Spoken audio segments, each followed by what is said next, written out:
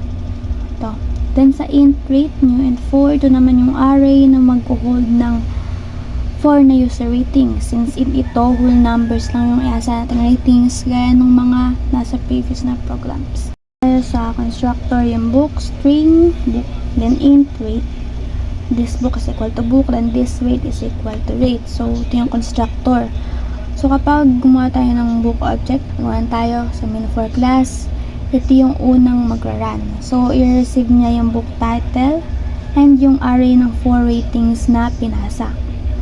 Then, i-assign niya yung mga values na yon sa this book and this rate. Then, ito yung way para maalala ng book object yung own data niya. Now, dito na sa average rating method, yung double average rating, int sum 0. And dito ang function nito is i-calculate yung average ng 4 na rating. So, nagsimula siya sa int sum is equal to sa 0. So, gamit tayo ng enhanced for loop para dumaan sa bawat rating sa rate array. So, yung bawat user rate, may isang array, ina-add sa sum. Now, so pagkatapos makuha yung total sum, i-return nyo yung resulta ng sum divided by 4.0. So yung paggamit natin ng 4.0, so syempre decimal siya sa isang float. Mahalaga to para maging double yung sagot. Pag double, ibig sabihin ulit, mas malaki yung decimal value na kaya niyang i-hold. So kung sum, kasi kung sum is divided by 4 lang, magiging integer division yung mangyayari. Pero dahil nga double ang return type, so mag-auto-convert din siya. Pero mas malinis tignan kapag may 0.0 na. Then yung result, yung average rating natin na pinasa, ay ipapasa pala pabalik sa method na nag-call sa kanya kanina. Yun, dito na tayo sa display info method. So, yung display info yung magpiprint ng buong report. So, ipiprint siya muna yung title of the book, then yung 4 na ratings from the user gamit yung for loop. Then, kukall nyo na yung average rating method kanina and kukunin nyo yung average value na binalik ni average rating. And ipiprint ito as the final average rating.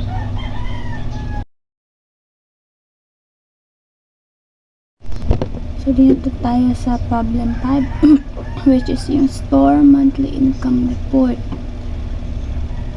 So, dito may dalawa tayong main parts gaya ng mga noon nating programs, yung main Java 5 kung saan natin i-initiate yung program, at yung store Java, yung blueprint para sa isang store object. Then basically dito naman sa goal ng code na to is mag-gather ng store name and 6 monthly sales figure and store yon sa store object.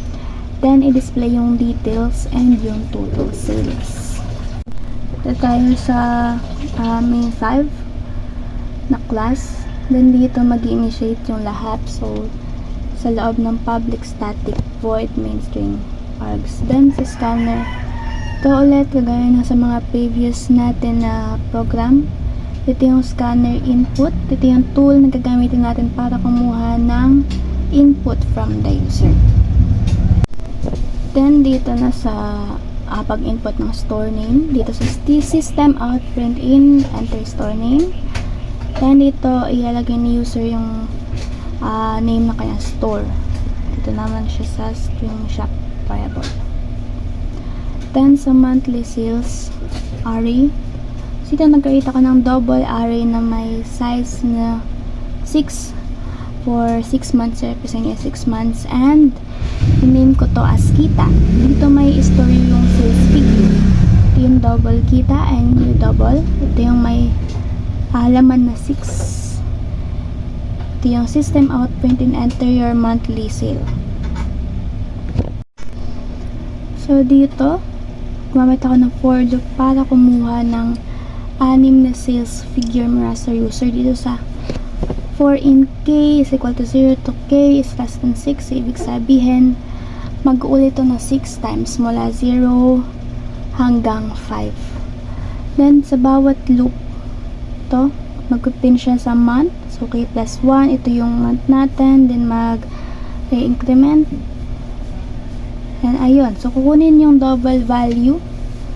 Double decimal ulit siya. Then, i-input ng user and i-assign yun sa tamang spot dito sa kita array.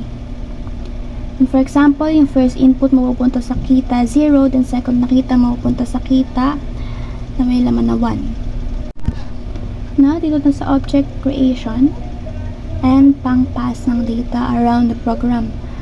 So, after natin mag-gather lahat ng data ito sa shop name and yung kita na array, gagamitin yun para mag-create tayo ng bagong store object na hinaname natin as S. Ito yung variable na mag-represent sa store. Then, yung shop and kita dito sa loob ng parenthesis ay yung data na ipapasa sa constructor ng store class. Dito naman sa loob ng store class yung constructor. So, tawag natin yung constructor as public store. May laman siya string shop and double ito yung income. So, tinatanggap dito yung pinasa natin na data kanina. Then, inassign yung pinasang value sa instance variable ng object. So, dito sa this shop, inassign yung store name sa shop variable ng object. Then, dito naman sa this income, or inassign dito yung this sales array na kita sa income array ng object. So, yung income variable ng store object ay may default na value na new double 6 dito sa line 5. Pero yung data mula sa min 5 yung pumalit sa value na yun sa constructor. Nandito naman sa pag-display and pag-compute natin ng output, pumalik ulit tayo sa main 5 pagkatapos mag-create ng store object. Then, tinawag natin yung method na sDisplayInfo gamit yung bagong gawang store object, which is yung S. Then, dito na i-display yung output. So, dito na tayo sa displayInfo method. Then, ilalabas dito yung here's your store monthly report as a header. Then, ito sa system out, print in dito manghingi ng store name from the user. Then, magludup ulit para i-display yung monthly income na nakastore sa income array ng object. Dito tinawag yung total sales method sa line 30. Dito sa system out, print in your store's monthly income is, then i-call natin yung total sales na method.